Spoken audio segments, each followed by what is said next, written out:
Jadi hari ini kita akan mempelajari tentang tematika, yaitu peduli terhadap makhluk hidup. Kemudian subtema 1 yaitu hewan dan tumbuhan di lingkungan rumahku. Sebelum kita memulai pelajarannya, terlebih dahulu ada baiknya kita berdoa seperti yang biasa-biasa.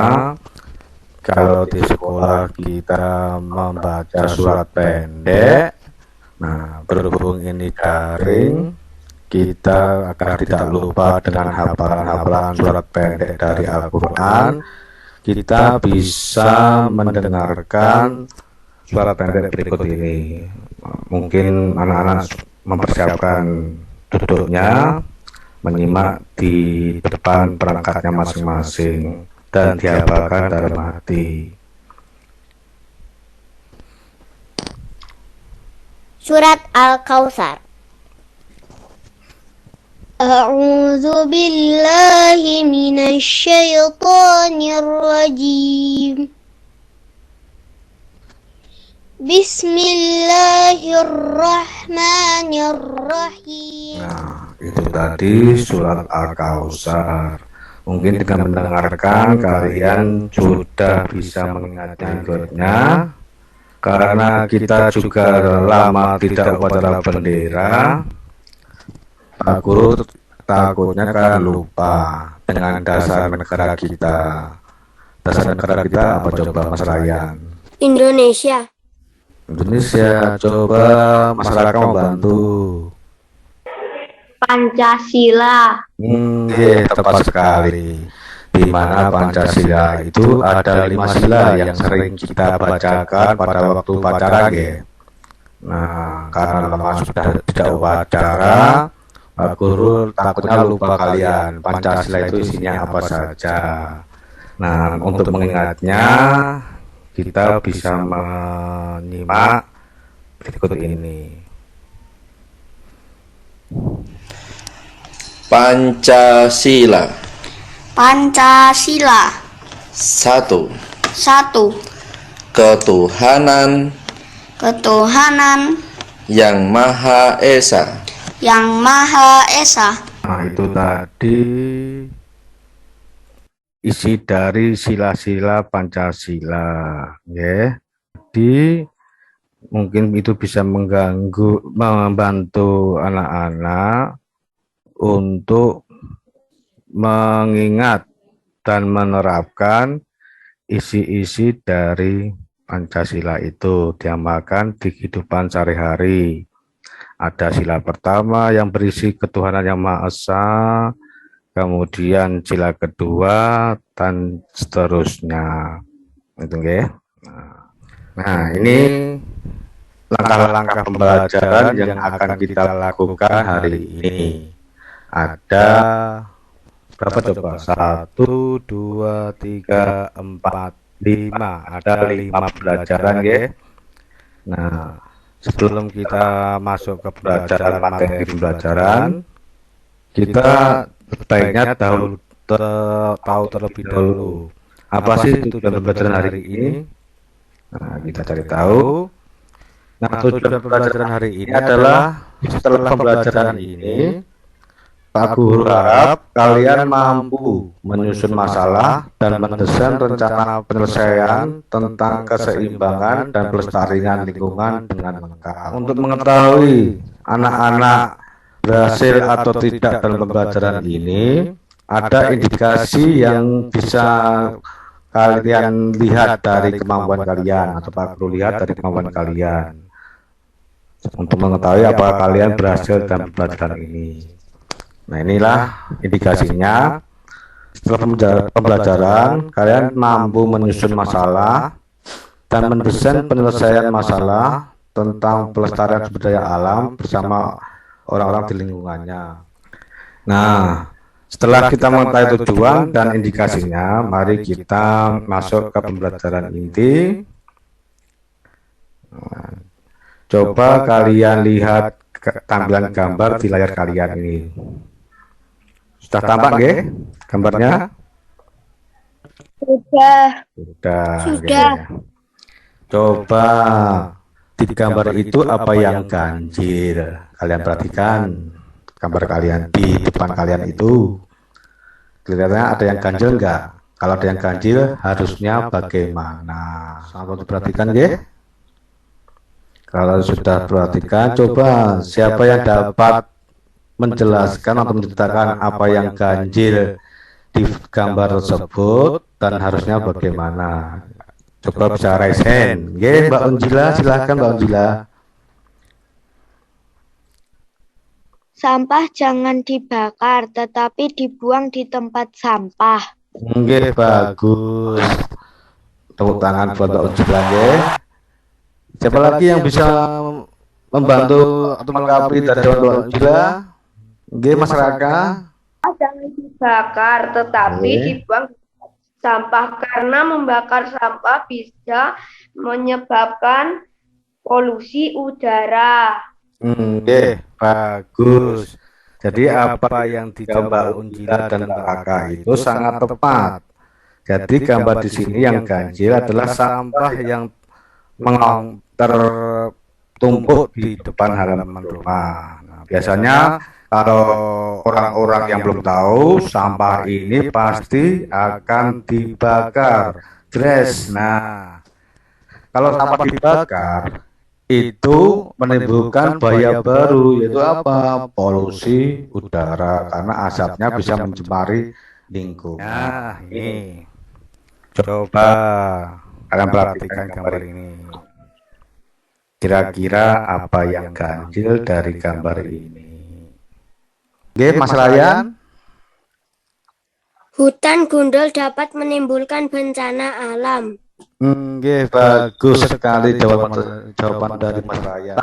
Beberapa tahun yang lalu, Pacitan kita ini, kota kita yang tercinta ini, Pacitan, terjadi bencana alam yang menyeluruh di kota Pacitan. Kira-kira apa? Kira-kira apa coba? Mas saya ingat di tahun 2017. Banjir. Oke, bagus jawaban dari masyarakat. Jadi tahun 2017 itu di kota kita ini di Pacitan terjadi bencana alam yang menyeluruh, yaitu berupa banjir bandang dan juga terjadi bencana tanah longsor. Sudah terdengar? Masyarakat, Mas Ryan? Sudah. Oke, kita lanjutkan videonya, nggih.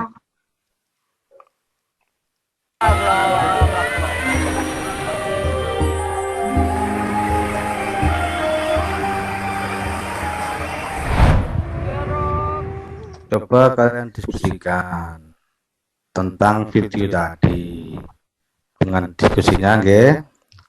Apakah bencana alam banjir bandang dan tanah longsor terjadi di dataran tinggi atau perbukitan? Jelaskan alasan kalian. Coba Pak Guru beri waktu, nggih, sekitar 1 atau 2 menit. Iya, karena banjir bandang arus airnya deras yang berasal dari atas bukit atau gunung, sehingga membawa tanah dan batu-batuan serta apa saja yang dilewatinya. Nggih, bagus. Coba Mbak Unjila. Iya, karena banjir bandang arus airnya deras yang berasal dari atas bukit atau gunung, sehingga membawa tanah dan batu-batuan serta apa saja yang dilewatinya. Nggih, bagus. Kalian kemarin sudah melakukan percobaan nggih tentang banjir bandang dan tanah longsor. Ini kemarin sudah kalian siapkan juga dengan bahan-bahan seperti ini. Ada pasir secukupnya, ada daun yang kalian petik beserta tangkainya, kemudian botol plastik ini. Jadi buatlah 2 gundukan pasir atau tanah itu, yang satu gundukan diberi daun-daunan beserta rantainya atau dahan. Nah ini nanti tinggal kalian kirimkan ya ke WA hasil tabel yang kalian isi kemarin tentang percobaan yang kalian lakukan itu. Kemudian Pak Guru kemarin juga melakukan percobaannya di rumah. Hasilnya seperti ini. Nah, ini percobaan yang Pak Guru lakukan. Percobaan pertama ini Pak Guru membuat gundukan yang tanpa pohon-pohonan. Ini menggambarkan bukit yang tandus atau gundul. Hasil percobaan Pak Guru lakukan di rumah. Nah, untuk lebih jelasnya, Pak Guru punya petunjuk lain tentang gambar animasi dari percobaan yang kita lakukan kemarin. Di sini ada dua tombol. Hutan gundul itu menggambarkan tadi gundukan yang tidak ada daunnya, seperti ini. Nah, ini gundukan yang tidak ada daunnya. Kemudian yang satu hutan hijau itu gundukan yang ada daun-daunannya. Seperti ini. Nah, ini hutan yang hijau. Kemudian yang satunya lagi hutan yang gundul. Nah, kita ambil keduanya. Ini hutan yang hijau. Yang satunya ini hutan yang tidak ada tumbuh-tumbuhannya. Sudah tampak nggih di layar kalian? Sampun nggih. Coba dari animasi yang Pak Guru tampilkan ini, coba kalian tulis informasi apa yang kalian dapat dari gambar animasi ini. Yang hutan gundul bagaimana, yang ada daun-daunannya atau pohonnya, dan hutan yang masih banyak pohonnya itu apa yang terjadi. Silakan kalian tulis informasi apa yang kalian dapat dari dua gambar ini.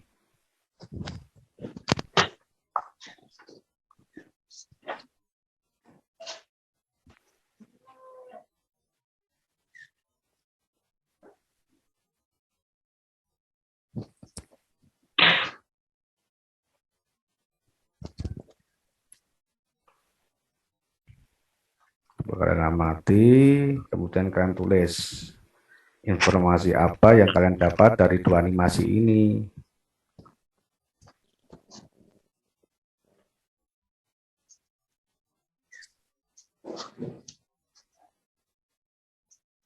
Yang putra-putra, Mas Harun coba dijelaskan apa yang didapat dari informasi gambar di layar itu. Mas Harun, monggo. Jawaban. Pada gundukan yang tidak ada pohonnya, air langsung mengalir ke bawah dengan membawa tanah, sehingga tanah pada gundukan rusak. Pada gundukan yang ada pohonnya, tidak banyak air yang mengalir ke bawah dan sedikit tanah yang terbawa sehingga gundukan tidak rusak. Oke, bagus. Berikutnya, setelah kalian mengetahui apa itu banjir bandang, kemudian apa itu tanah longsor, bagaimana terjadinya, kemudian sekarang Pak Guru ingin tahu bagaimana caranya untuk mencegah terjadinya bencana alam seperti yang di tahun 2017 itu. Menurut kalian bagaimana cara pencegahannya? Coba kalian diskusikan, Pak Guru beri waktu 1 atau 2 menit dari sekarang. Coba masyarakat dijawab, pekerjaannya dibacakan. Masyarakat generasinya mungkin Mas Aryan. Cara mencegah Oke, terus. Oke. Ya, masyarakat. dengan hutan gundul dan tidak menebang pohon sembarangan, tidak rumah di tebing, membuat teras siring dengan sistem drainase yang benar, mengurangi terjalan lereng. Oke, bagus. Pencegahan bencana tanah longsor dapat dilakukan dengan mengurangi tingkat keterjalan lereng permukaan maupun tanah, upayakan sistem drainasenya dapat menjauhkan air dari lereng, menghindari air meresap ke dalam lereng, atau menguras air yang masuk lereng dapat keluar dari lereng. Pembuatan bangunan atau tanggul penahan, jangkar atau anchor dan piling. Hindari pembangunan rumah permanen di tebing atau tanah yang tidak stabil. Terasiring dengan sistem drainase yang tepat. Penghijauan dengan tanaman yang memiliki akar kuat, banyak, dan dalam. Penutupan rekahan di atas lereng untuk mencegah air masuk secara cepat ke dalam tanah. Waspada ketika curah hujan tinggi. Jangan menggunduli hutan dan menebang pohon sembarangan. Kenali ancamannya, kurangi resikonya. Video ini dipersembahkan oleh Badan Nasional Penanggulangan Bencana. Nah, tepat sekali jawaban dari kalian tadi sesuai dengan apa yang disampaikan oleh Badan Nasional Penanggulangan Bencana. Jadi itu badan negara yang khusus menangani bencana alam. Jadi kesimpulannya, untuk solusi pemecahan masalah agar banjir tidak terjadi lagi di Kota Pacitan seperti tahun 2017, dari hasil percobaan dan perhatian kalian, itu ada beberapa solusi untuk mencegah terjadinya bencana banjir bandang dan tanah longsor. Yang pertama, memanfaatkan hutan dengan cara tebang pilih daerah apa. Coba, dan mana yang dataran tinggi bisa kalian pilih, coba kalian perhatikan dulu. Kemudian kalian tulis di buku kalian, gambar 1 itu gambar daerah mana, gambar 2 itu daerah mana, gambar 3 daerah mana. Aku beri waktu 1 sampai 2 menit dari sekarang. Coba Mbak Nadifa bacakan. Nomor 1, gambar dataran tinggi, ciri-ciri. Hawannya sejuk, ketinggian 500 meter, perkebunan teh, cengkeh. Nomor 2, gambar dataran rendah, ciri-ciri. Suhunya hangat, ketinggian 200 meter, banyak sawah dan peternakan. Nomor 3, gambar daerah pantai, ciri-ciri. Banyak pantai, banyak nelayan mencari ikan, banyak tempat wisata pantai. Bagus. Kemudian kesimpulan hari ini, banjir bandang adalah banjir yang datang dengan tiba-tiba dari atas bukit atau gunung. Air tersebut membawa material-material yang dilaluinya. Kemudian solusi pencegahan banjir bandang adalah pemanfaatan hutan dengan sistem tebang pilih, kemudian reboisasi, terasiring, dan pembangunan bendungan atau waduk. Kesimpulan ketiga yang terakhir adalah penampakan daratan berbentuk dari 3 jenis, yaitu dataran tinggi, dataran rendah, dan daerah pesisir dengan berbagai karakter dan ciri khas masing-masing. Itu tadi pembelajaran kita hari ini. Kira-kira ada pertanyaan tidak, anak-anak? Nah, kalau tidak ada, untuk penerapannya kalian sudah bisa melakukan sendiri di lingkungan kalian masing-masing bagaimana mencegah bencana alam itu. Misalkan kalau ada orang sekitar atau orang tua kalian yang pekerjaannya sebagai penebang pohon, itu bisa dibawa, Pak, nebangnya tebang pilih ya, yang tua-tua saja, jangan yang muda-muda. Atau kemudian jika ada tanah yang gersang, ditanami pohon-pohonan. Itulah manfaat dari ini untuk kehidupan sehari-hari. Setelah kalian mengetahui dan melalui pembelajaran hari ini. Ada pertanyaan? Sekali lagi, Nana? Ada nggih? Tidak. Kalau tidak ada, maka hari ini nanti setelah pembelajaran ini kalian mengerjakan evaluasi. Kalian kerjakan nanti di rumah setelah kegiatan ini. Kalian coret atau kalian silang jawaban yang sudah Pak Guru berikan berjawabnya. Nah, seperti ini jawaban nomor 1, kemudian dari WA kemarin ini kalian isi ya identitas kalian, nama kalian, kelompok kalian, hari atau tanggal yang kalian kerjakan nanti. Ini jawab soal-soal yang ada di lembar kerja itu di AKS kalian.